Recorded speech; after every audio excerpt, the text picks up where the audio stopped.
High school reunions. That's what's coming up on the Art of Bombing, episode 164. My friend Dan, he's got a podcast, 'cause all comics need a podcast, and nobody had a podcast called The Art of Bombing. So Dan went out and bought a tape deck. Who knows why he bought a tape deck? Podcasts don't get played on tape decks, but Dan is from the 80s. So hey there, all you funny jerks, come talk to Dan about your work. Tell him all about your worst times. It's The Art of Bombing.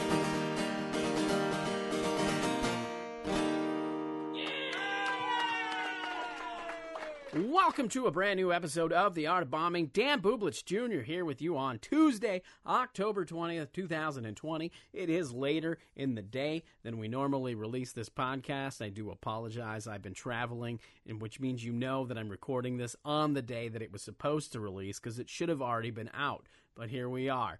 Again, I apologize. But I was traveling, and we'll talk about that traveling here in a minute. But before we do that, let's talk about today's show because we have a great show today. We have a fantastic guest. Al Gavi from San Diego is the guest today. He's a good friend of mine, a little bit of a mentor towards me. Him and his production company, Comedy Heights. He's one of the co-producers, but they really encourage clean and clever comedy, and they definitely helped cultivate me to be a cleaner comedian. And we had a great conversation. You know, we talked about high school reunions and mostly clean comedy. So that's what's going to be coming up on the show today. And I will warn everybody, he did not have a stand-up clip to share, an audio clip to share. What he does have is a spoof trailer that features him and his eyes, which you will understand after you listen to this episode. But there will be a link to that in the show notes to the video. I highly encourage you to go check out that video. It is pretty funny. He's pretty hilarious with his eyes. It's good stuff, and you'll like it. So go check that out. Now, before we get to the conversation with Al, I should talk about a few things. I just got back from a big trip. That's right. I was in Utah. I was in the Salt Lake City, Provo areas of Utah because I filmed my Dry Bar comedy special. That's right. We got it done. We did it last Friday, October 16th. We did 2 shows. We did an early show, a late show. I got to perform with another friend of mine, Pete Jr. There was a last-minute cancellation, and since he lives in the area and was already kind of working with the booker who books that show about possibly getting a special, he ended up getting that spot last minute, and he did fantastic. And then I got to meet Chris Wineland, who is another fantastic comedian. He is a clean Christian comedian out of Arizona. I would highly recommend checking him out. He is very funny. He was also a guest on another podcast that I listened to, which is a School of Laughs podcast. If you're a fan of comedy and learning about comedy, I highly recommend you listen to that podcast. Former guest Rick Roberts, that is his podcast. So check those things out. But the experience was great. Dry Bar comedy, the staff, and the production team are fantastic. They really know how to treat a talent. I for one of the first times in my career, I felt like talent. I didn't just feel like a comedian trying to make a buck. I felt special. I felt like I was wanted, and I felt like I belonged there, and it was amazing. They just made you feel so good, and everybody was so nice, and I'm excited about it. Of course, we filmed it Friday. There was, like I said, 2 shows, and now it goes into production, post-production, and I have no idea when it will release, but once it releases, once the Dry Bar Comedy Special releases, I will let you know when it's out so you can check it out because it's going to be amazing. It's going to be amazing. They're going to make it look pretty astonishing. I will have to say that the first show, I tripped over a few words, but the audience was really digging me, and it was a good show. The second show, I performed a little better, but the audience just wasn't, I don't think they liked me. I don't know. Maybe it was hard to tell because, you know, we are in that wearing masks inside at shows stage of life right now with the pandemic. So that is what it is. But the shows overall were great. I had a good time. I loved it, and I can't wait to see what kind of magic they do to edit this special and put it together. It's going to look phenomenal. So that's going to be exciting. Now, while I was out there, I got to check out the Salt Lake comedy scene. And let me tell you, that is a great little scene. It is a gem of a comedy scene. Probably very underrated. I have to admit, and I even told some of the local comics that I met while I was out there that I was surprised at how good the scene was. I mean, I should have knew it was a good scene because Dry Bar Comedy films in Utah, and Salt Lake City has 3 amazing comedy clubs. The Wise Guys comedy clubs, and I should have expected it, but I didn't because I didn't know much about Salt Lake City outside of a couple people that I know that live there, but that was it. And I went there and I was surprised. A lot of the comedians were really nice. I shouldn't say a lot, because that makes it sound like some weren't. Every comedian that I met in the Salt Lake City comedy scene was really nice and very welcoming, and that's something you don't always see being an outsider when you go to a different scene. So that was great, and they have a lot of great talent, a lot of great comedians in Salt Lake City, and if you ever get a chance to go check out the comedy scene in Salt Lake City, I highly recommend you do, because it's great, and they have great clubs, and like I said, it was a great weekend. And on the way out there, I got to meet another comedian and a fan of the Art of Bombing. I went out for dinner. They actually bought me dinner, so I want to shout out to Darren Below. I hope I pronounced your last name right. Is it Bulow? I'm not sure how you pronounce the last name. I didn't catch it, but it's Darren Bulow. That's how we're gonna say it because it sounds Frenchy now. Darren Bulow. Yeah, I like it that way. Hopefully I got it right. Maybe I didn't, but either way, it was fantastic. We went out for dinner.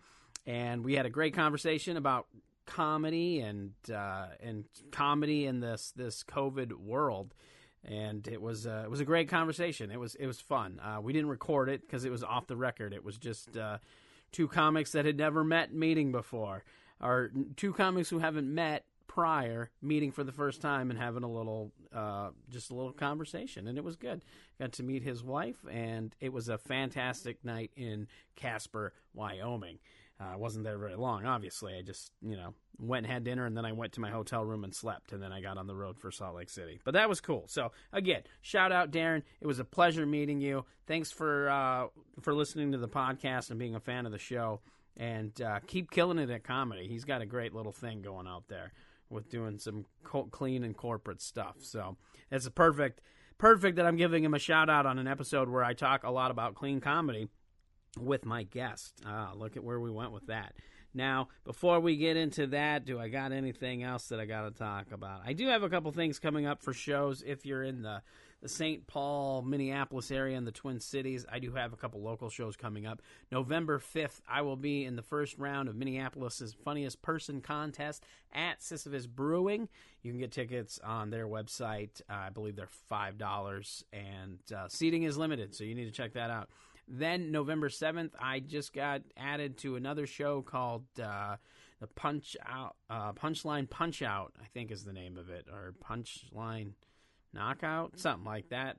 I can't remember the exact name of the show, but you basically go head-to-head with another comic. You each get a topic, and you have to write some jokes. You get a couple days to write those jokes, and then you go head-to-head, and you try to write better jokes than the other comic. I guess that's the premise of the show, and it'll be a good time. And that is at Sisyphus Brewing as well. And then finally, I made it into the main event of the World Series of Comedy in Las Vegas, and that takes place November 9th through November 15th. So if you're in the Vegas area, I will be in Vegas for the World Series of Comedy. I'm going to see if I can pull off something huge with the podcast while I'm out there. To give you a little heads up, I'm going to try to do a podcast every day with somebody and release an episode of the podcast every day while I'm in Vegas. I don't know if that's going to be possible, if I'll be able to talk to the comics out there, but I might do short episodes, shorter than what we normally do, and try to get somebody different every day. And I think that would be cool if we did a whole week live, not necessarily live, but from the World Series of Comedy. All right. I think that is everything I need to promote. This has been a longer intro than normal, and I do appreciate you guys listening. I just got a lot of things coming up and just getting off. It's a very exciting time right now. in this COVID world, there's still some exciting things going on in comedy, and I'm excited, and I just can't stop talking about that. If you haven't done so already, you know you need to subscribe. Make sure you like and share the content on our social media platforms. Give us a 5-star rating and leave a nice review. That definitely helps. If you want to contribute financially, and I know money's tight for everybody, but there is a Patreon that doesn't get used right now because I don't think we have any Patreons, but that's cool. But if you want to check that out, it's patreon.com/artofbombingpod. All right, let's get into this great conversation with my good friend, Al Gavi. Enjoy.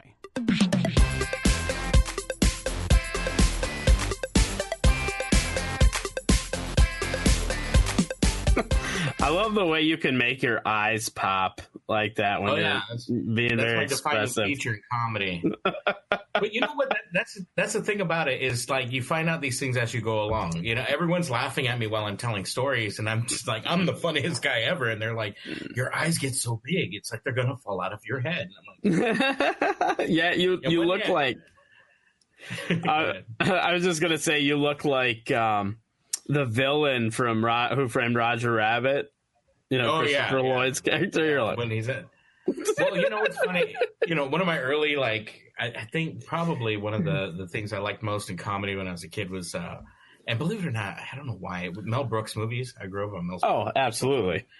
And Young Frankenstein was one of my favorites. And when Igor comes in and this Marty Feldman doing his, I would practice that. I wanted to do that, and I didn't realize it's just a natural thing I do now. I don't even know I'm doing it anymore. That's hilarious. It's just part of how you communicate now. I got little beady, like, little eyes. Those are more, I think those are more trustworthy. Those are trustworthy. Even though they're like the beady, it's kind of like you're still like, I'm apprehensive about things. I'm not sure. I look stoned all the time. That's what this is. I got eyes. My eyes say, he looks high as shit. Well, I'm in California, so that's everyone here. You fit right on in. For me, I just look like the person that's not going to rent the apartment, you know, like, hey, how's it going? Do you have a... Sir, sir, it's been filled. Sorry. Be like, we don't want a background check from you. We're going to need a mental evaluation. Should I leave a deposit? No, really. Just don't leave anything. You should just leave. It just might be evidence. You should go. Oh, God, I love it. It's good to see you, buddy. Good to see you. Friend. Yeah. Okay. It's been crazy out here in the West. Yeah, I know. With all the fires and everything. Yeah. Dangerous out there. You guys are good, though, right now? We're good. We're good. We had a big fire that hit another local comic, Dewey Bratcher. Yeah. Actually he lost his home in the fire. The Valley Fire, and that was a great thing about the community. When you see the comedian community, they really pulled together. Everyone who cared about the guy, they participated in the GoFundMe, and they have been doing a lot of benefit shows. And I think that's probably like the best part about the scene here in Southern California for comedy is we're just like a small family. Yeah, and so even though we're all dealing with stuff like the smoke and the fires and the air quality right now, at least we know that as a comedy community, we pull together really quick. Mm-hmm. I think that was pretty cool to see. But we're doing okay out here. Yeah, we're good. We didn't go into our next lockdown, which everyone was worried about. So. Yeah, and you're one of the few like comedians on the West Coast that. I mean, I have to assume you've done some Zoom shows because you have a pretty background setup and everything. So everything about this says you've definitely did some Zoom stuff. You've been doing digital comedy, but you've also Comedy Heights has been doing an outdoor show every week, right? Yeah, we were able to do it at only one of our venues. We have several venues, but only one of our venues allowed us to do it outdoors. And since we were able to take the show outdoors, and that helped us keep it going because most of the time, it was an indoor venue. Like a lot of the main brick and mortar places down here, they're indoor venues. Mm-hmm. So for them to do an outdoor show, they're doing it like in the parking lot or by a busy street. for us, we had one, just this guy that was very supportive of us, Bay Bridge Brewing Company, and they've kept the show up since we were able to reopen in June. However, there's been a lot of concerns, and Comedy Heights, we care about not only our talent, but our audience as well, and our fans. So we continuously reassess how we're doing things and try to be, as adherent to the rules as possible. But right now, they had a couple clubs here in San Diego that were closed, by the authorities. They said because they weren't allowing them to do live performances. So, that's been kind of the thing. It's like, but they're still doing them, aren't they? Well, no, how one are of the venues here? One of them's doing it where I think you would come in earlier in the week and you'd record your set. They chop it up. They include it in a montage with other comics who's had their edited sets put together, and then they're playing it on a screen for audiences while they eat. That's how the comedy club is able to continue to function, is they're putting on pre-recorded sets and playing them for people who are eating food. So basically it's a very expensive Cobb salad and Netflix. That's what I guess. Wow. Which club is doing that? The Palace Comedy The Palace is doing that. Wow. Yeah. Well, because I've seen people posting about performing at the ACC. And that's the thing. It's a tough call because everyone's trying to adhere to rules. And so we had one club, the Madhouse here locally. When everything closed down, they closed down shop and they've been serving food. And that's, I believe, how they've been, able to stay up and to keep going. And to me, that's amazing. That's support right there. Because who's thinking, I really want something to eat, I should go to a comedy club. Yeah, exactly. So I know ACC, the American Comedy Company, was they were billing the shows as protests. Yeah. And you would protest from the stage, and you could support the protest by standing in the audience and listening to the protest. I don't know how all that worked for them, but I think it was just every single place trying to figure out how to stay afloat in this. Oh, absolutely. I totally get why trying to do that. I just know that, from what I saw, I know the Comedy Store was doing, they were doing shows outside, and then so was ACC, and then they both got shut down. And then I haven't seen anything from the store doing anything, but now I've seen people talking about performing at ACC since then, since before they were labeling it as protests or whatever. So I don't even know what's going on with the comedy scene there. And that's the thing is the rules weren't they're not as clear as it could be. One of the things they said was no live performances like music and dancing. And I figured, music and dancing get people to stand up and be together, in front of the stage and enjoying the show. Where comedy, we're the ones that tell them, shut up and get in your seat, sit down. I don't want to hear it. That's the way comedy works. So inherently, I think it's a distanced event, but everyone's just trying to figure out how to make things work and how to stay afloat.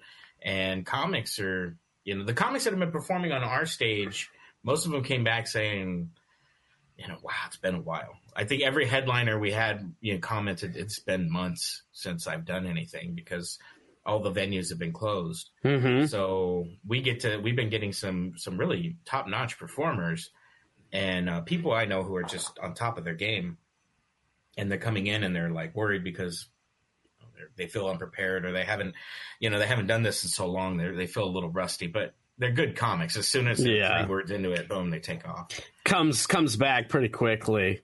That's for sure. And then how we're dealing with it too. At our shows, it's a weird setup.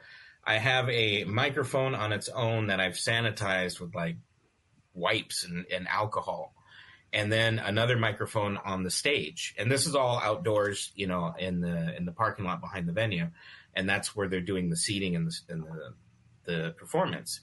So as a comic's performing on stage, they're using the microphone. They get off. I get up. I announce the next comic. I wipe down the cord and the stand. I unplug the mic. and I have the next comic grab the clean mic that I had already wiped down, and then they get up on stage and plug it in. And that's how you really find out how stupid people are when it comes to electronic equipment. I'm like, you're a performer. You're a live performer, and you see them with the mic. I don't know what is the cord? I don't. Oh, I know. I see that all the time. It's funny. I just released an episode today of the podcast, and my guest and I were talking about that. We were talking about how you can always tell how professional a comic is, whether or not they know anything about sound or anything when the mic cord falls out. Then you see how long they have to struggle to try to get it back in. Yeah. I think it was early on. I saw comics who would hear like it was a loose cord or something, wrap it around their hands. Yep. And I learned little tricks like that. But it's funny. I was just going to say, because that's like one of the things every comic should know how to do is put the cable in the microphone. like if comedy had an actual college, that would be one of the GEs right there. It's like how to plug in a mic. Like, come on. Yes. Step one. That is for certain. The questions that the people who really don't know the questions that they ask are hilarious. Like, oh, you're just going to get up there and plug it in. There's 3 prongs. You put it in and it should clip right in. Okay, is it 1 prong? I just told you it's 3 prongs. Like, I can't teach you math now. I'm only going to teach you. But you know what? The good thing is that the comics have been appreciative of it. And even though they'll fumble on stage for a little bit, they go like, hey. And then afterwards they say, hey, we felt safe on the show. Yeah, which is good. That's important. That's what I want, yeah. Yeah, that's what I want. Yeah, they definitely, in this time, you got to, like, I just got back from being on the road, and I'm very paranoid now that I'm home. I'm like, God, I hope I didn't catch anything. Like, anytime I, feel a tickle in my throat or maybe get a little bit of runny nose, I'm like, oh, fuck, I caught it. hey, I shouldn't have did it. Talking about, like, sometimes some of the shows that we struggle with, and not necessarily bombing, but some of the shows that were, like, difficult. I had just returned from Boston. I was out in Boston, the Boston area, doing shows. Another local comic, Adam Connie, is from the area and was, put together a string of shows. A few comics went up there to perform. On the flight up, I thought that was going to be the big story. I was like telling everyone, like, oh man, you would not believe what happened. On the flight over, I had a stopover in, I think it was St. Louis. And then from St. Louis, I flew out the rest of the way to Boston from California. And on the leg from St. Louis, I'm on the plane, and it's now I got a little more room. I'm not as cramped in. I'm sitting on the plane like, okay, this is great. And all of a sudden I'm like, and I realized I'm passing a kidney stone. I have. Oh no! Yeah, and I don't know if I ever told you. I was born with an extra kidney or an extra good portion of a kidney. So wow, yeah. And some people don't even have 2, and you're over here. I got multiple. I was asking what the benefits were, and they were like, you get extra stones. I'm like, yay! So I'm now on this plane, and I'm passing a stone. But right at that time, this is mid-February. So everyone's talking about the Wuhan virus, is what they were calling it at the beginning. A bunch of any reason they could throw on it, they were throwing. Yeah. And so I knew, and I was vaguely worried about it, and I didn't even want to appear that I was ill. So I'm now passing a kidney stone, getting on the tarmac. We're getting ready to take off in St. Louis. Oh, no. And all I'm thinking is, anyone's here, they're probably like, he's got it. That guy, that one right there, he's got it. If anyone on the plane, that man's infected right there. Where's the marshal? He needs to be escorted out of here. I took a Benadryl. That's how I battled that. I took a Benadryl. I landed in Boston.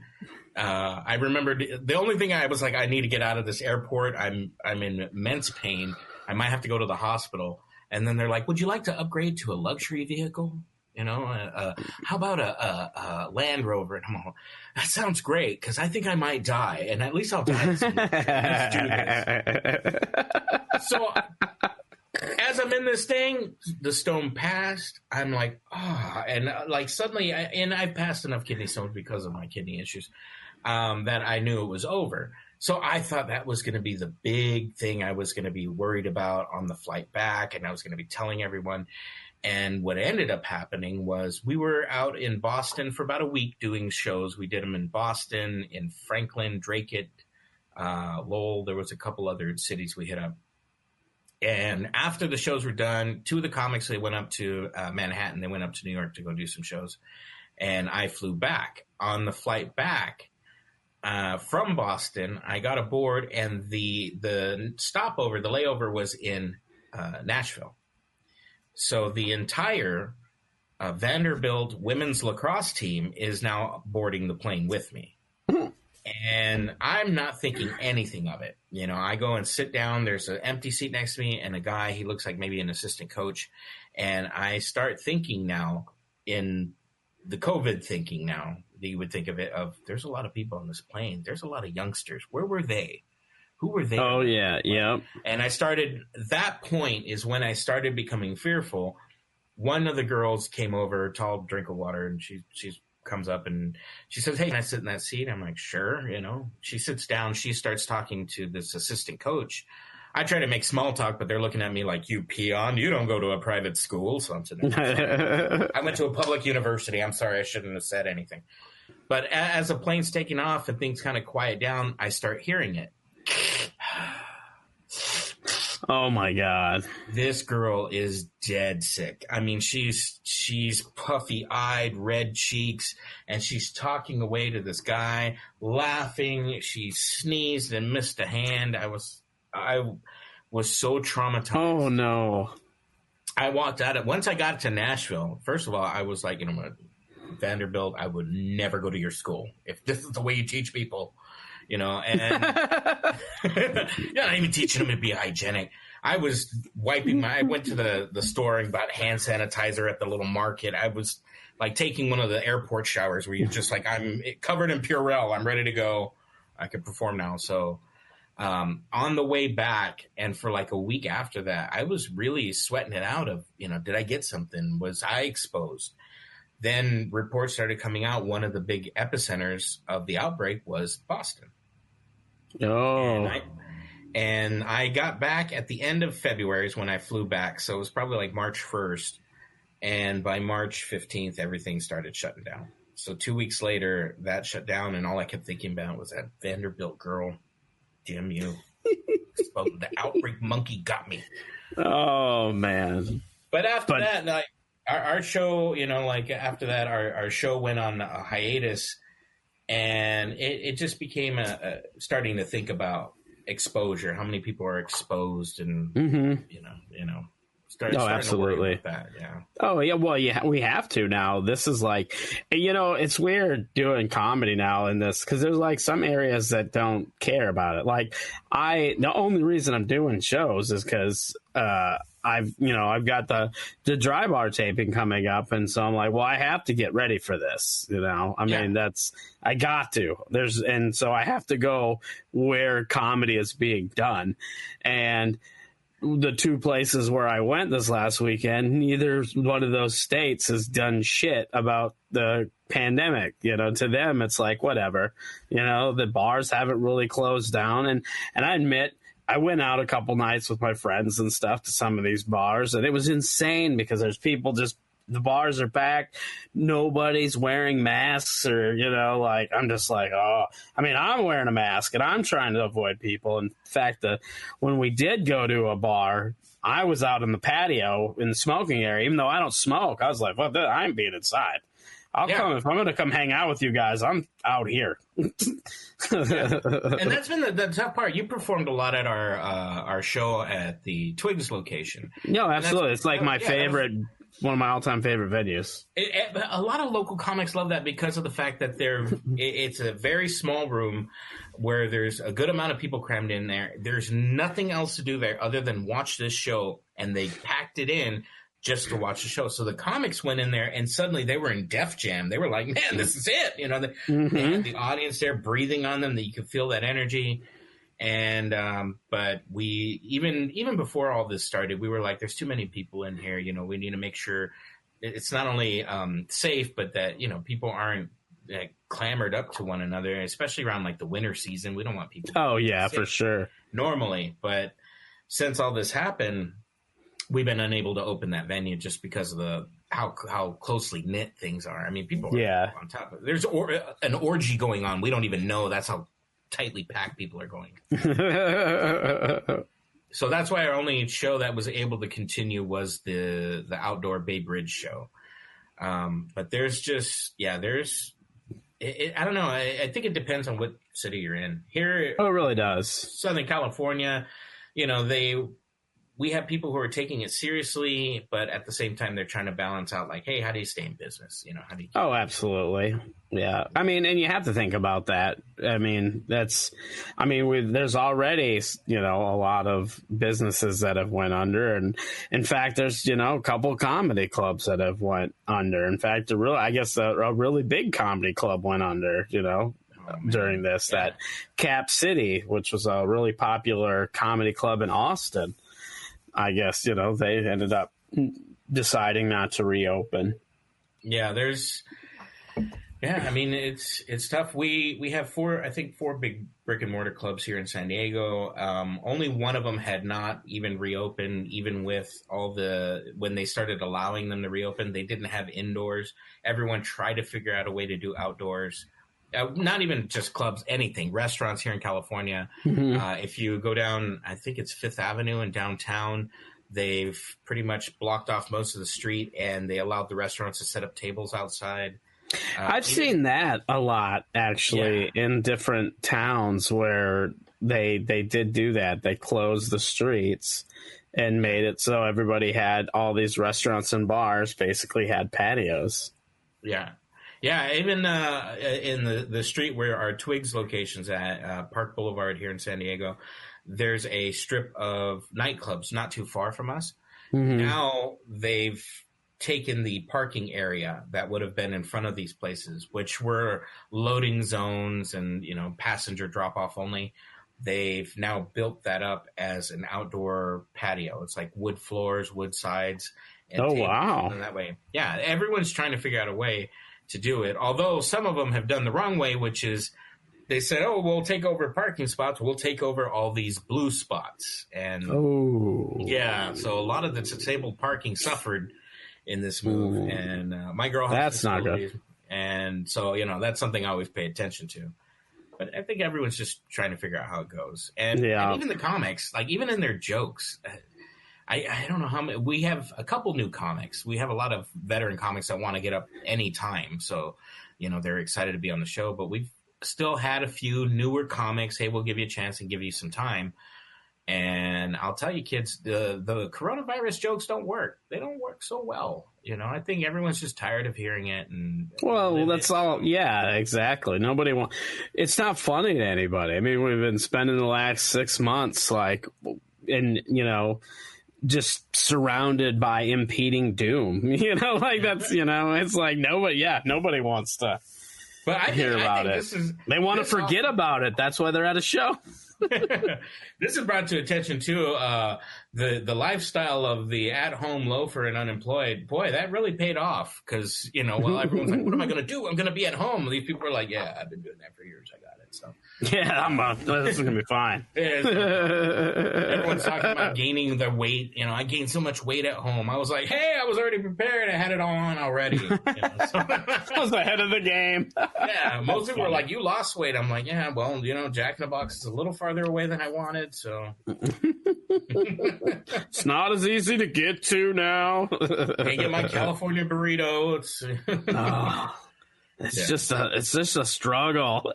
It's a struggle. I realized some of my boredom as I've been naming the hummingbirds that come to my bird feeder outside, and I'm sitting there like, wow, this is how you get old.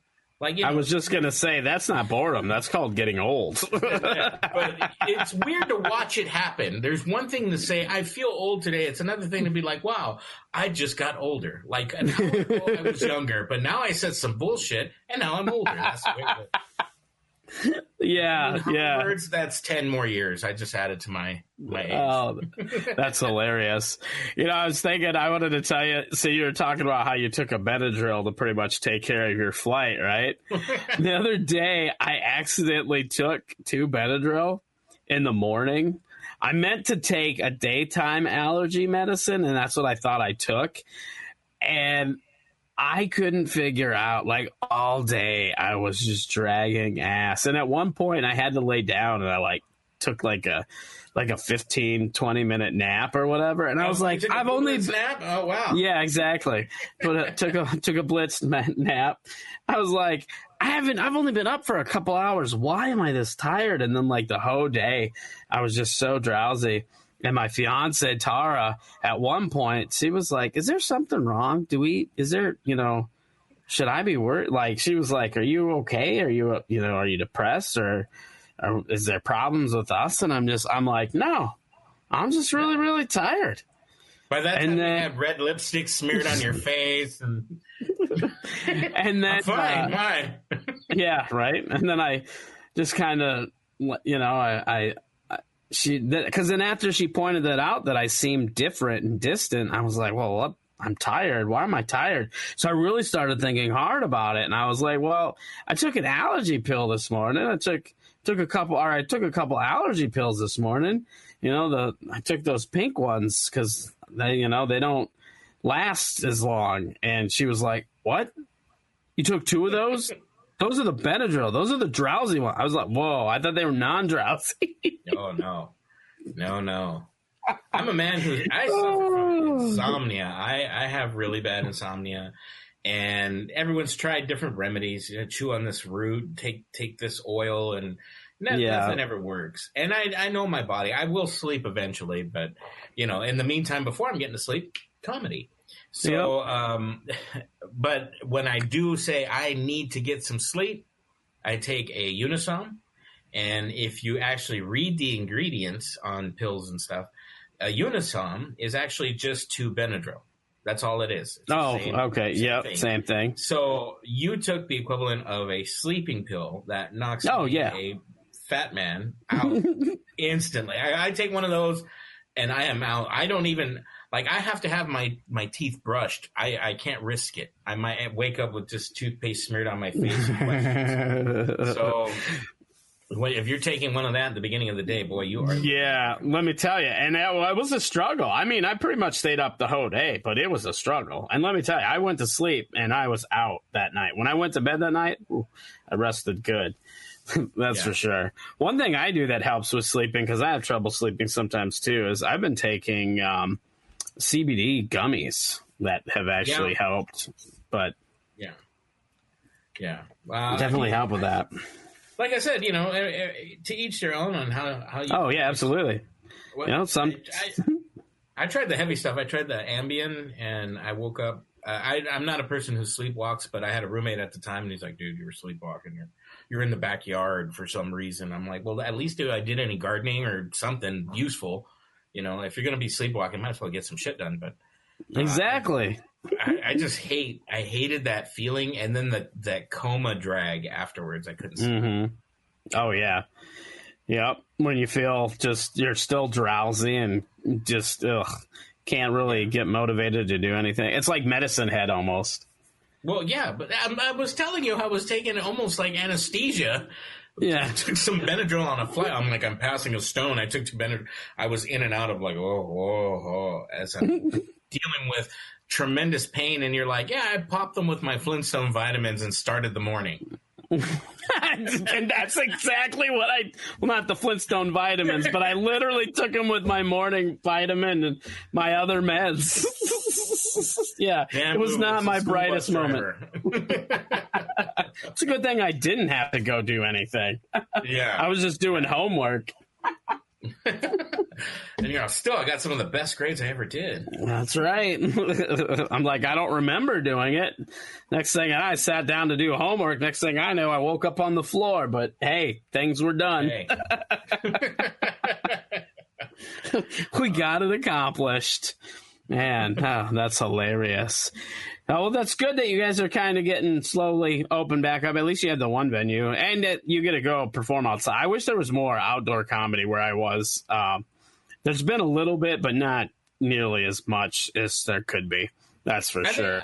It also depends on where you're at, because, I mean, as a person who runs their own show venue or runs their own show, yeah, and now it's only an outdoor show, we're really like, please don't rain. I don't want any. Oh, yeah.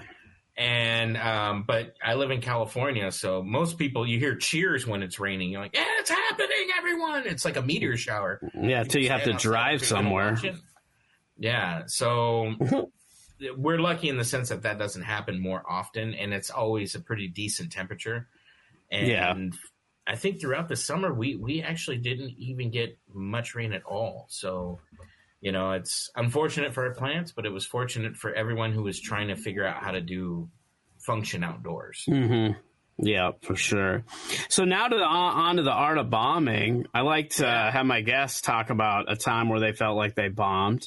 You've been doing comedy for a long time, so I'm sure you've got something good. Oh, yeah. It's the one that just the sound of it will tell you how completely awful it was. I was asked to perform at my 20-year reunion. It was my 20-year high school reunion. So anytime you hear like, where do you perform comedy? One thing all comics always say is, I hate when someone's like, you're a comedian, tell a joke. Mm-hmm. Because in telling a joke, and it's actually a story, you have to have that environment kind of set up. You have to have someone who's ready to be receptive for this story and ready to laugh. If someone's just telling you off the hand, tell me a joke, they want to hear more of like a street joke or something that's just like they want a one-liner, something quick. Yeah, a one-liner fast food joke. Yep, a quip. Like, yep. And you try and tell them that's not what I do. That's not what most of us do. But I've been doing comedy since maybe about 5 years out of high school. I started performing. And so a lot of these guys have been like, yeah, he's a comedian. He performs. I think there's another one in my school. He's a year below me that is also a performer. And so as soon as the 20-year reunion came up, they were like, well, let's get you up on stage. We'll have you go up. We'll have you do 15 minutes and get up and tell jokes. And I'm thinking like, okay, well, might as well. If anything, some people might find it funny. Some people won't. And what it turned out was something completely different. It was a good group of friends. My high school, we were very tight. There was a lot of good people there, a lot of good friends, happy to see a lot of people. Everyone's talking, oh, I can't wait to see you do comedy. And when you finally get up to take the stage, you're like, yeah. And then you realize there's no light. They're not producing a comedy show. They're producing a high school reunion.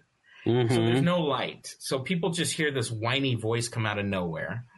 They're using a wireless microphone, which any comedian will tell you, if someone hands you a wireless microphone, you're immediately like, this is going to go horrible. Yep. So they gave me a wireless mic that was cutting in and out. And I tried to tell some jokes. Nobody could hear me. No one could understand me. I had three of my, the ugly friends from high school, the ones that supported you no matter what, because they were just like, we're ugly too. Let's hang out. They were in the corner looking at me, and they were giving me like the golf clap of approval. Like, very good. It's good that you're doing that. One of the things they told me, I guess one of our good friends in high school, who I was like, he was a delinquent, I thought.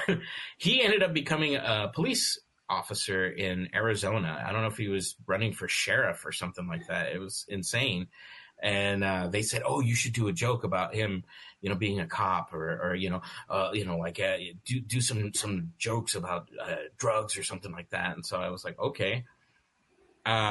When I realized I was already on a downhill slope, no one could hear me. No one's understanding my jokes. I got three of the outcasts are the only ones laughing at me. 90% of the room is cowered around the bar in the back going like, I still have a drink ticket. I get another one. And no one was paying attention to the show. All I did was blurt out, oh, hey, everyone. I hear Mike's a cop over here. So, hide your drugs because the police are here. Now, for the people who were paying attention, they were like, "Oh, didn't know he was a cop." Like it wasn't really that funny. But for the people who didn't hear, they were drunk and all they heard was, "The cops are here and they're looking for your drugs." I had about 10 people leave the room then. And it's so funny because they could not look any more conspicuous than like they heard that and like, "Oh, I got to go outside. I got to start smoking again." You haven't smoked since high school. Yeah, well, it was a night of nothing connected. That is hilarious, though. I love that. They just heard cops, drugs, and then they leave. And then the cop himself makes eye contact with me, and he's like, don't hurt my political career with these jokes of yours. And I'm like, if that's what you call them. Yeah, right? Oh, God. It was bad. Yeah. Yeah, I was just going to say, it's amazing what, people don't realize what it takes to put on a show. You know what I mean? Like, they don't think of it. They're just like, "Oh, come tell some jokes." But, lighting and good sound, they're like key. They're key. If you don't have a good microphone, it doesn't matter how funny you are, you're going to have a hard time making people laugh if that microphone's cutting in and out. Because it's like... it never fails. It always cuts out. Like when you're either doing the setup, it cuts out, and then all they hear is a punchline, or vice versa. And so they hear the setup, and then they don't hear the punchline. Somewhere it's one or the other. And I don't know what's worse: the people who are like looking at me going, "You suck," or the people who are looking at me giving me that fake approval of like, "Good for you, good for you. Keep at it." Keep at it there, buddy. Glad to see you're following your dreams. Man. 20 years out of high school. Good job, buddy. Good job. I know. Good job. I haven't lost so many high school friends since I left high school. You got home, and suddenly all your Facebook friend number would just drop like 100. You're like, "Whoa, my whole class unfriended me. What the hell?" And then everyone like, "Oh yeah," someone told me like, I think like, "Oh, I hear you're a comedian." Like, "Oh, yeah. You must have been to the reunion. Sorry." Oh, that's so funny. I ended up, I performed at my 20-year high school reunion. I feel like that's kind of a thing that's been happening to comics. Right? It's like your classmates hear you're a comedian, and they're like, "Oh, well, you should come do comedy."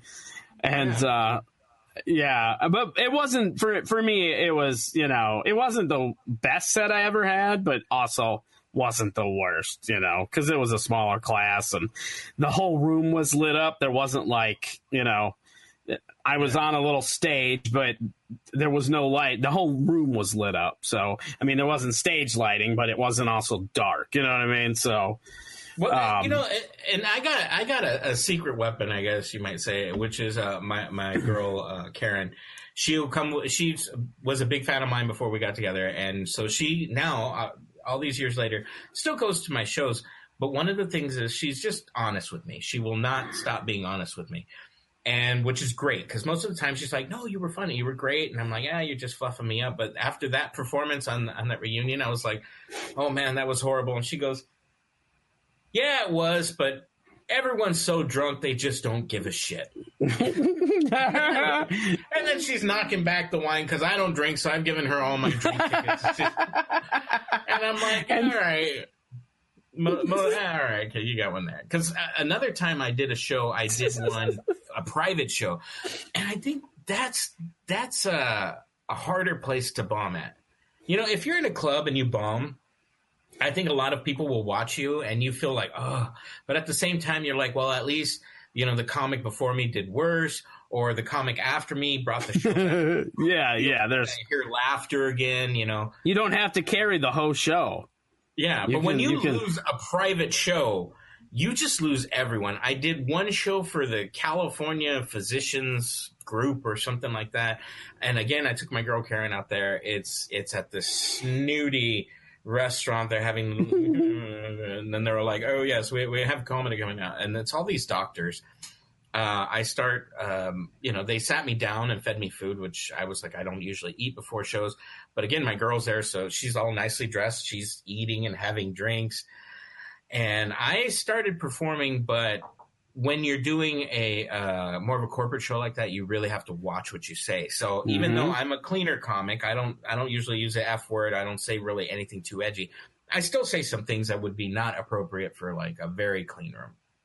And I'm with these physicians, and so before the show, she leans in. She goes, "Don't do this. Don't do that one. Don't do this bit. Not that one. Okay, do this one, but don't say this part." And even though a lot of comics get, offended, like, you will not edit my art, I'm just listening to her going, she's right. She's right. Edit that. Oh, yeah. Yep. And then when you take the stage, all that shit goes out the window. You forget everything you planned on, and you just start spouting off. I think the joke where I talk about her being German, and it's basically, she's German, I'm Colombian, and we learn a lot from each other. So like the other day, I rolled over and she rolled over and she said, "Hey, how do you say I love you in Spanish?" And I tell her "te amo." And I ask her, "How do you say I love you in German?" And she says, "Ich liebe dich." And I was like, "Oh, wow." And I start kind of getting a little bit on Germans or, scary people and start mentioning that. She said, maybe you want to steer away from that. It's a little too like kind of Holocaust, very sensitive stuff. If you're doing a corporate show, you might want to. Well, again, I'm up on stage. I'm performing for this physicians group. There's about 75, 100 physicians around me. I start panicking because my jokes are not connecting with them. I'm trying to figure out how to get this crowd. I'm telling them stories. Some of them they're laughing. Some of them they're not. And then I immediately start going into this German joke. And my girl, who's already about 5 wine glasses in, is looking at me like, "What are you doing?" And she's watching me, and I realize I started down this path, and I don't want to go into the tags, which allude more of like kind of Nazism and stuff like that. So I start into the joke, and then I pulled myself back, and rather than finish the joke, I just asked, "Well, is there any Germans here? Maybe you understand what I'm saying." And no one said anything. They just kind of looked around. One older guy in the back. No one saw him but me. He was that far in the back. He stood up and he just gave this Nazi salute. Now, he smiled as though he was joking along with me, but I'm like, "Ha, ha." So from stage, you just hear me, "Is there any Germans here?" Let's go on to some other jokes about children. Or not, I don't know. Not this. Yet. That wasn't the worst part of that show because they were still laughing and this guy was happy. I was talking about Germans. What I lost them on was one statement I said where I grew up in Chula Vista, Bonita area of San Diego. And one of the guys who lived there growing up was Mario Lopez. And so he literally lived less than a quarter mile from my house. And we all knew where he lived. And he was only a little bit older than I was. So once in a while when I'm local, I'll mention this story because they all remember that, "Oh yeah, Mario Lopez." But when I was mentioning it to them, I was just pulling something out of my ass to try and keep the show going. And I mentioned, "Oh, I grew up near Mario Lopez," because, and that's true. And I used to see his house all the time and it was beautiful. And everyone asked me, "Hey, what does this house look like?" And I said, "Well, it's kind of like Mario Lopez. It looks a little gay, but it's well built, very sturdy. Like if I was drunk enough, I'd sleep in there." And I just kind of mentioned that because I'm rambling. I'm trying to pick myself back up. Yeah. And that was the part where the audience went, "Ha, ha, ha." They were just anti-gay jokes. As soon as I mentioned that, the room just went quiet. I spent the next 15 minutes basically talking with a small chuckle here and there. And then we ended that little segment and I sat down and I was like, "Okay." And they're like, "Okay, I'll gabby everyone." And then I looked at my girl and I'm like, "How was that?" She slams down her last glass, puts it down. She's like, "Let's go." And I knew I bombed. That's when I bombed. Get that check. We got to get out of here. Get that check. Let's go. That's hilarious. Oh my God. Yeah, that's. There's just other times that make up for it, I think one of the first times I felt super, super just kind of glowing inside was I went to go perform at a show it was not in San Diego, it was somewhere outside of there. And they announced me, and I got up on stage, and I was performing, and there was people sitting near me. I didn't recognize anyone, and I start going into one of these jokes I tell about a credit card call center, and I mimic these Indian voices. And I start going into this joke, and I hear a girl upstage going, "Oh, he's going to do it. This is it." And as I'm performing, you say your material so much, you don't even need to put much thought into the words coming out. They're just kind of spill out. So as I'm continuing on with this joke, I'm looking down like, do you know this? Like, how do you know this one? And apparently, she had seen the show, or she had seen me perform at another place one time, and she really loved that joke. And when she saw me, she was excited I was going to perform that little bit for her friends that were there. And so I got excited. I was just like, that's awesome. Actually knows something I did, And so those moments will make up for bombing in front of your 20-year-old friend, 20-year high school reunion. Right. Like one day there's going to be a doctor sitting there like, oh, we're going to save this man. Oh, this man did a shitty joke. Forget it, man. Yeah. Now have you pretty much worked clean most of your career? Yeah. I mean, I didn't know you until I auditioned for Brouhaha, and by that time you were, and it's funny because it's funny that we're talking because I just did another podcast and he was talking about clean comedy and asking me questions about that, and I was like, well, I was very fortunate because there was a production company in San Diego that was very heavily emphasized on clean comedy. It was clean and clever, and it started as Brouhaha, and then it turned into Comedy Heights, but that was always their thing. And so to do their shows, you had to do that. So I'm always thankful for your group of that group of comedians and those production companies, because it put that in my mind to always be thinking about there's a better way to write this joke, to write it clean and clever. You don't have to use profanity. You don't have to be dirty and gross to get a good laugh. Yeah. And I found that out at the beginning because, I mean, you know me in my normal life. I curse quite a bit, Yeah, so do I. Yeah. I mean, who doesn't, really? We're not shitting anybody. Yeah. They fucking know what we do. So, but the thing was, on stage, I remember the first jokes I wrote.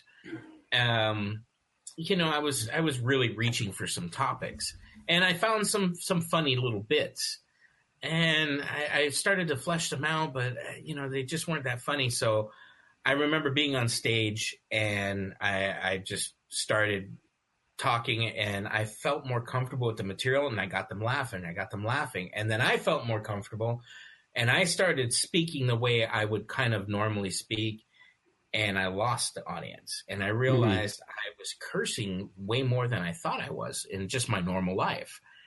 And it's a turnoff. To me, it's a turnoff for an audience. You got not only do you have the 25-year-old that's there with her girlfriends that are there for a good laugh, but you also got someone who showed up with their mom to, take her out for Mother's Day for like or their birthday for a fun comedy show. And they don't want to hear a lot of profanity, a lot of like just kind of nastiness. But to each your own. If you're a comic that performs that way and you do it well, I mean, my favorite comics were all the dirty comics were my favorite comics. Those were the good ones, right? But I feel the sentiment sometimes that people hear, "Oh, it's clean comedy," and it's probably not good. What I find is once we take that, there's been a couple times we take the leash off and we say, "Go ahead," and you can say what you want. Their material turns in from some funny stories into just a string of profanity. And the audience is like, there's no jokes in there. Like, get to the funny parts. And the profanities become what, quote unquote, they think is the punchline. Yeah. I mean, it's to me, it's like when I saw, was it CK, was it Louis C.K.? When he would talk about like punching his daughter or something like that, because he's all, you ever get so mad at your kids, you just want to punch them right in the face. I mean, that's something you heard a grown man saying. You're kind of like, well, do I need to call services here? Like, Yeah. But when it's in the context of a joke, the shockingness of it, and no one was really kind of saying something so outlandish before. The shock of it made it funny, but that shock's gone. You know, that guy can do it, but the shock's gone. And if I came out and I said the same thing, it's just trying to copy someone else's shock factor, and the shock's already over. So for me, the funnier thing is to tell the funny stories, and the funny stories happen to me. Most of my stuff I talk about actually happened to me. And I'm very similar in that way. Yeah, with my writing. Yeah. Well, and that's the other thing that's not. Well, I mean, because that's the other thing that's when you write about, you know, you and your jokes are focused around you. It's hard for somebody else to take that material from you. Yeah. You know, like they can take the words and make it their own joke, but they'll never be able to tell it and deliver it the way you would deliver it. You know what I mean? So like it's almost like an extra, you know, lock to prevent it from getting taken. And I also think, you know, comedy is also the art of not only telling a story, but being as natural as you would tell a friend. Because, you know, some of the hardest laughs you've ever had were not at a comedy show. They were listening to your buddy, you know, your friend. She's telling a story and you're cracking up. And I think stand-up comedy is really the art of replicating that. And by, you know, setting that mood and kind of getting that having a one-sided conversation, essentially. Yeah. Yeah. And because the stories are personal, happen to me, I'm able to talk about them and kind of get that out there. Another thing is I worked in radio quite a bit, you know, both in college and then outside of college. You know, I worked here in San Diego. We had our radio show, The Week You Missed. We had that one on for a while. And that was broadcast. So I remembered, what were we saying? Norfolk, Virginia. We had to say Norfolk. And the other comic, the one who was the main producer of the show, Chris Clobber, he immediately came out and he was really emphasizing it. And he goes, wow, this one's out of Norfolk. And then he would continue going into the story. And I knew what he was doing. I'm kind of smiling about it. We had one of the station managers call up or something. And he was, while we're on the air, we're on a commercial break. And he's like, did you say fuck? Did you say fuck on air? And we're like, no, we said Norfolk. He's all, it's Norfolk. And I'm like, no, I don't think so. Like, I think if you ask the people from there, it's Norfolk. We just said it in that way. But because of that, you really learn how to talk, be free, be open, be as funny and witty, but avoiding a curse word like the plague is when you're on broadcast radio. That's always in the back of your head. We didn't have a dump switch. So, you know, when we had on people like comics who were doing interviews on air, we would just be sitting there like, don't do it, don't. as soon as they start, you start seeing their lips move to that. And I was, and you just punch them. Eventually, they gave us a 5-second dump switch, but I remembered something went out, and then they were like, "Did we catch it?" And we're like, "I don't think so." Like, we didn't even. The switch was right there, and we're like, "That button." Man. Yeah, whatever. Who heard it? The 10 people in Alpine, no one really heard it. Who are we kidding? Nobody's listening to this radio show anyway. Jeez. That's how I feel.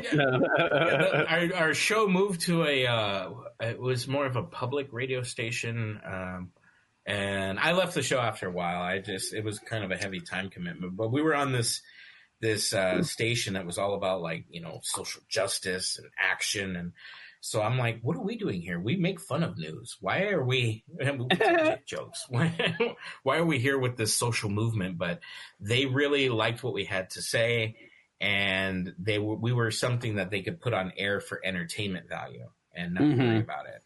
Plus, most of us were a little liberal thinking anyway. So we fit in just fine for a while, and that one ended up being it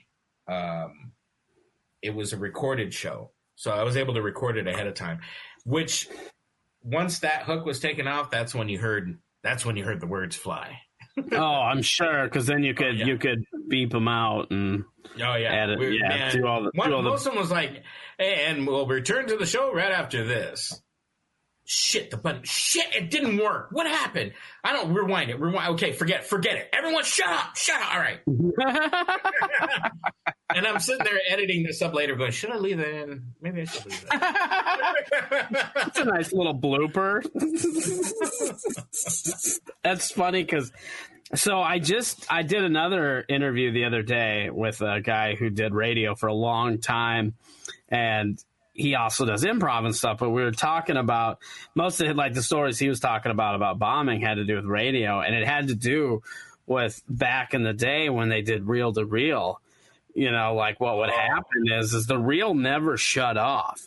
So when they would go, all right, and we'll be right back. And then any conversation they were still having was still being recorded.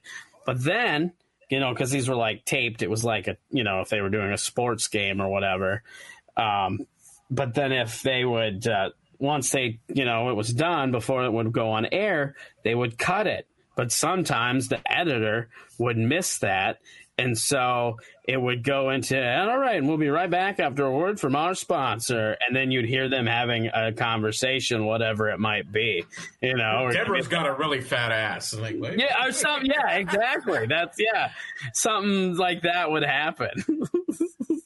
I think people are living that now in the COVID era because, if you're doing Zoom and Teams and all the little shows like that, the little meetings, sometimes you don't know who's popped in or popped out of that. And you might be sitting there going is it just us? Well, let's talk some shit, huh? Hi, I'm here. Oh, whoops. I'm sorry. Recorded. Back to and back to our regularly scheduled program. I'm actually doing Friday. I'm doing a corporate on a Microsoft Teams show. And I'm like, this should be interesting. I'm going to do 45 minutes. It'll be weird. Oh, yeah. I hosted a graduation show for the National Comedy Theater, Tony Calabresi's class. Mm-hmm. And so you got all these young comics who are, wanting to learn and get involved. And so I'm hosting it. And as I'm doing it, I'm changing my backgrounds. I'm figuring, we have this medium, might as well use it. So I'm changing my backgrounds, and I'm telling stories about I went to go visit my father today, and then I put up a screenshot of a prison, and then I'm Colombian, so I said, while I'm quarantining at home, I had the picture of the cocaine fields behind me with people harvesting, and that's hilarious. Yeah, got to make do with what you got. And yeah, absolutely. Got to have fun with it. Yeah, exactly. Yeah. So the bumming and bombing, that dreadful feeling that you get after you bomb, how long does that typically last for you, and how has that changed over the years? Well, I think at first, oh man, I bombed, and it wasn't even really bad. It was just that first bomb, the only way I could describe it is like breaking up with your first love. Where you're just sitting there the world's ended, everything sucks, I hate this, this feeling will never go away, and you go over all the things you should have done right. I bombed at the Comedy Store early on, and I bombed mainly because I had other comics screaming out my punchlines, which was a signal that I hadn't really written a lot of new material lately. So they're screaming out my punchlines, and I had an audience there that was ready to laugh, but I got tripped up, and I just bombed, and I bombed so bad that it was almost like I could hear that one drunk white girl in the audience going, oh, look at him. I felt so I walked off of there, and I actually walked away from comedy. That was probably, you want to say, how long did it last? That one lasted about 10 years. Holy smokes. And for 10 years, I walked away from the stage. I had, a bunch of good shows, and I thought this is it. And then I bombed real bad, and that stuck with me. But 10 years later, I came back into it, and then I ran with it. And comedy wasn't just, I went to a few open mics here and there. It was suddenly a multiple times a week event. Mm-hmm. And probably about 2 years into it of really performing weekly. I started you look forward to those times you bomb, because that's the time where you grow the most. I think that's a leap of growth. If you are comfortable because some crowd's laughing, probably because they're just too drunk to really know what you're saying, or they were still thinking of what the comic before you said, but you had a great show. You felt like it was great. You really don't make any improvements from there. You think, I did it right. But when you bomb, you really turn around and take an assessment. What led me down that path? And so now I look forward to that. I do. I look forward to, I don't look forward to having a horrible show, but I look forward to that growing experience, because I think the worst thing is when you feel like you haven't moved, like you found a niche and you're writing that for a while and you haven't moved up from there. And then you bomb, suddenly you write something new, you tweak a joke that you've been saying so long. Maybe you've said that joke so long, you're tired of it, which I think all of us have that thing. Oh, yeah, absolutely. I'm just tired of saying it. Some of my jokes begin with this, if you know. I've done this for 10 years. In the back of my head, I'm like my worst heckler. I start that joke and I hear like, you suck, man. You never, come on, write something new. I've heard this before. But that's funny. Well, and now I tell people, I've had because I do these comedy classes where I'll host a show. Most of them ask me that question, like, do you bomb? Have you bombed at all lately? And, how do you get rid of that anxiety that you get, that nervousness before you get on stage? And I tell them the same thing. I said, I bombed very recently. I also had an excellent show even more recently. It's just part of the game that you're going to have. And I said, and that nervous feeling you get, even after you bomb or before the show, that nervous feeling you get, I said, that's what makes you a comic. You thrive on it. And not only that, but it shows that you want to do a good job. That's the only reason why you're nervous. If you walk into every event like, no big thing, you really don't give a shit. You're just kind of performing your script. But when you're nervous about a show, it means you want it to go right. You want to do things the right way. You want to win this one. And as time goes on, you become a little more wise to the game. When you do bomb, you have that dumpy feeling, but you start doing the analyzing. What did I say? Which is that's my next question, actually. What do you do to analyze your sets after you have a bad show or even a good one to try to, improve? What I'll do is, immediately afterwards, I'll take assessment.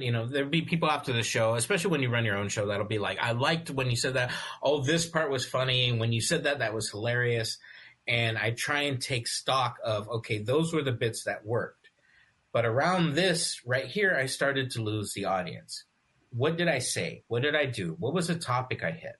Maybe you're talking about a subject that's really not for this crowd. It's a bunch of like 20-year-olds, and I'm talking about like, little Timmy's plastic scooter or something he's riding around. The younger 20-year-olds are like, I don't have kids. What are you talking about? But a 30-year-old audience would be cracking up, at kid jokes. So I turn around and I kind of piecemeal out my bits, but I really try and figure out where I went wrong, because to me, bombing isn't just you bomb and it's all over. It's you bomb and you lose that confidence. You lose that stride on stage. And you bomb, and then you just trip yourself up for the rest of the show. You could say something that nobody likes, and then say something right after that pulls them all back. And that's what the good comedians will do. Mm-hmm. And then you'll get off. And then you'll get off stage and still think you bombed because that one joke didn't land. Yeah. And that's the one thing. I think that's the worst thing is when the joke you wanted to work so bad. You're like, oh, this is good. This is the one. This is good. And it just doesn't work because it goes from bombing like, oh, I did so horribly to what's wrong with you people? Did you not understand it? Maybe I need to say it louder. Do I need to do this joke one more time? Did you just not comprehend this? I think most of the times I've been involved with a show that went downhill was usually because someone they tripped themselves up. I think probably the worst shows that I've produced have been because someone had a meltdown on stage, not because of anything other than they weren't grabbing the crowd right. then someone said something and they just went after it, and it was like a back and forth, and then the Oh, show was, yeah. you know, and then even those people that were angry on stage and chewing out some of the crowd members, you'll see them backstage afterwards going like, damn it, you know, because they know they tripped themselves up. It was what they did to themselves. Yep, absolutely. I haven't got down to a full meltdown and like totally like did that like with an audience member, but I've definitely tripped myself up on stage, especially, you know, in the first, you know, my first 3 years of comedy. There's plenty of times when I trip myself up. Do you have a pre-show ritual or tradition? Besides getting ready to produce the show? Well, no, like when I think one of the big competitions, I did the Seattle competition, and you're in like a tight little room. So not only are you preparing for your set, you're also watching how others prepare. And I felt like we all kind of do the same thing, which is, you know, for anyone who's listening out there that doesn't do comedy, we are the weirdest I've ever seen. Behind the scenes, you'll see us feel like, oh, I got to go stand in a corner and like kind of pace back and forth and look like I'm having an argument with my invisible friend. You know, that's what it looks like. We look like the grumpiest, meanest, most stressed out people you've ever seen. But I think what I'm doing is when I'm doing that, I pull myself away and I try and weave together certain bits I want to do. While I was standing there, I heard another comic, you know, his material on buying a house went really well, or, you know, his material on, you know, getting drunk at the bar with some girl. You start to figure out where your audience is and, you know, how their demographic looks like. So I'm in the back. I'll pull myself, just don't get near me, and I'll stare off in the distance and kind of look around and then start telling the jokes to myself to figure out how to patch it all together. You know, I really try and weave it all together. As far as like what was it? Someone told me Jay Leno would eat 2 hot dogs before he got on stage every time. He would down two raw hot dogs every time. They said he would be backstage right before they brought him out on the Tonight Show, and he would eat 2 hot dogs. He said the nitrates helped him perform. And that's weird. Yeah. See, we're 2 very large individuals, and we're like, oh boy. Yeah, right. Yeah. What's wrong with you? We definitely look like we've eaten a raw hot dog or 2, and we're both like, oh. Yeah. The only thing I'd say I do consistently before shows is I won't eat. I always believed if you eat before you get up on stage, that it takes away some of your energy. I totally agree. I've been finding that, and especially the older I get, it's harder. You know, I had this show. It was like a dinner comedy show, and it's like a 3-course dinner before the show or whatever. And by the time you get up on stage, you're just like, I can't. Yeah, definitely affects the. And then some places you go to, like, the first thing they do is like, "Hi, welcome, thank you for being here. You know, like, if you want some food, grab a plate." And majority of us say, well, after the show, and so I'm so well trained that I say that I'm not right now, but maybe after my set, after I perform, and they'll be like, okay, and I can always plan the kitchen will be closed by then. Like I just that's how it's gonna be. Myself out of a free meal. Yeah, but, that's when you gotta be like, you know what? Why don't I order it now and I'll eat it after the show? Make a plate. There was like that. I think a show we did in Drake it. It was called Lowell. It was at a Chinese restaurant in Boston, and I guess this place is famous for comedy. We walked in. And we immediately walked into the restaurant area, and it's like a buffet service. And I'm like, so do we perform over here by the sweet and sour or over here by the mushu pork? Mm-hmm. And someone came out, and they were like, what are you guys doing? What are you guys doing? Come on. And we're like, oh, we follow him. He goes to the other side. Like when we walked in, we went to the right where the restaurant and everyone's eating. And he took us to the left. There was a hallway. One guy standing in front of a door there. He opened up the door, and there was a full, like, theater setting. Oh, wow. It was just, as someone put it, it just looked like a strip club. It looked like someone cleared out a strip club, and they took out the pole. But you were going to perform there now. And so there had to be, a couple hundred people in this room. They're all eating Chinese food. And they're getting ready for the show, and they were excited. It was a packed room. And then they tell me, like, do you want any food? And I said, no, I'll eat after I perform. And they go, okay, because it's really good food. You should get some. And I'm like, trust me, I'll get some. So luckily in that one, they put me up early. I'm like, no, I got up there. I performed. They loved it. Great. I sat down, and I put that buffet to good use. I'll tell you that. That's what I like to hear. In Boston after that. That's what I like to hear. What's been your best or your favorite gig that you've done so far? Oh, you know what? Because, I most of the shows we do are, at some of the clubs, like, the Comedy Store, Laugh Factory, a few places like that. Most of the times you get to perform there, you're really excited to be on the stage. You perform there enough, and it just feels like, it's a stage with the bigger name. You're happy to be there and everything, but that kind of like excitement gets a little diminished or whatever. Mm-hmm. So for me, I think my favorite venue was a resort in the middle of nowhere, Mesquite, Nevada. And I got booked out there. It was myself, and I think it was Joey Diaz, of all things. Wow. Yeah, everyone was excited because they said, from The Sopranos. I'm like, was he in The Sopranos? I don't know. Plus, our looks. I'm like, I could be his son. Who knows? So I went to go to this place. It was... and I think he's Cuban, too. Yeah. And we went to the Casablanca Resort. That's where it was at. And we're out there. When I got there, it's one of those places that made you feel like a real comic. Like you showed up and they were like, hi, Mr. Gavi, here you go. Here's your comped room. Here's your meal tickets. Here's your drink tickets. If you can meet us down in the green room, we'll go over the blocking. Okay. I went up, checked into my nice room, went back downstairs. Went into the green room. Was an actual like green living room, like it was nicely set up, and it was a full theater setting. So we had a nice stage.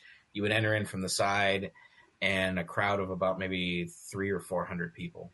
It wasn't like the absolute largest thing I've ever performed, mm-hmm. but it just had that feel of like like this is like where you feel like a good comedian. You're being treated well. You're meeting celebrities, you're making a crowd of 400 people laugh, and then afterwards you have the drunk sorority girls who are like, no, come on, we'll come out and join us, we'll get you a drink and all that. You're like, oh, just go away, it's fine. And then you're like, I made it.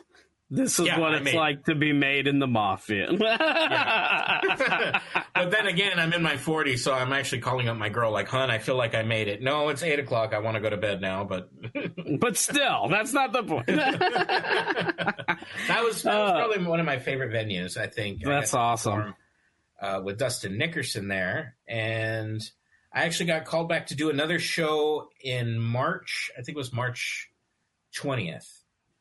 And about a week before I was getting ready to leave for that show, they said, no, the show's been canceled because of COVID. Which I was really bummed at. So yeah, that was a disappointing situation. All the shows that we lost, that's for sure. Yeah. I like to do a fun game. It's called Pick a Number. You're going to pick a number between 1 and 20, and then I'm going to ask you a corresponding question. Okay. 17. 17. Most embarrassing moment. Oh. Does it have to be comedy? No, it can be whatever. Oh, man. This is fun. I'm the king of doing not stupid things, but just things you would look like, what a moron. Like, I'm the only one. Pope John Paul II died. I went to the Vatican. I didn't know he was going to die. I had a vacation plan there. I'm at the Vatican, and I went down through the catacombs. I saw every single pope in their, catacombs, in their sarcophagus, and I saw where they buried Pope John Paul II. I walked out of there, and then I reached down, and I realized my fly was open the entire time. And I'm like, I showed my dick to a legion of popes.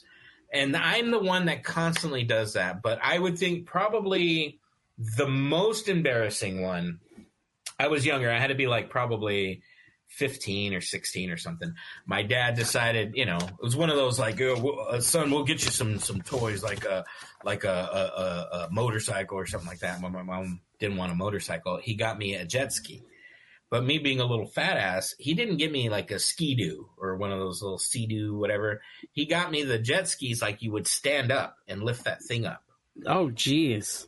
Now, logistically try and think of what it's like for a 230-pound-year-old, 15-year-old, you know, trying to get up on this thing. So the way you ride these jet skis is you're supposed to throttle it and go forward. Now it's dragging you. The arms down, and you're kind of with your legs dangling in the water, holding on. Yep. And as it goes up, it starts to plane. It starts to kind of rise up on the wave, and then you're supposed to pull yourself up and stand up. Pull this up from being dragged in the water and stand up on this little teeny jet ski, which anyone who had any type of physics or even preschool would tell you that shit ain't gonna work. So I'm on this thing and I'm trying my hardest to try and get this thing throttled up to plane so I could pull myself up. And what it ended up being was me holding on as it's dragging me around, and you have this jet blowing on your dangly bits, and it's underneath the jet ski. And so I'm worried. I'm like trying not to get any injuries while I'm sitting there trying to figure out how to get up on this thing. And suddenly I feel a little more breezy than I was previously. And I hear a boat go by going, dude, your trunks are over there, bro. The jet had, instead of blowing on my bits, had lipped underneath my trunks and like basically inflated it like a giant balloon, my trunks, and shot them right off my ass. And I'm now bare-assed trying to get up on this jet ski. I look like a manatee trying to figure out how to ride a scooter or something. You know, I'm just struggling and trying to steer this back so I could get my shorts. And finally I abandoned the jet ski and I did a wild swim to get my trunks on. In the meantime, my dad was just embarrassed to shit. He's like, well, we better take this back. Well, not only that, he was on a boat, and my dad was with his new girlfriend, and decided he wanted to take her out for a day in the lake. I'm going to give my son a jet ski. You go play with that, and I'm going to take you. So he's like, hey, there's my son. And then and he's like, well, and there's my son's ass right there. There you go.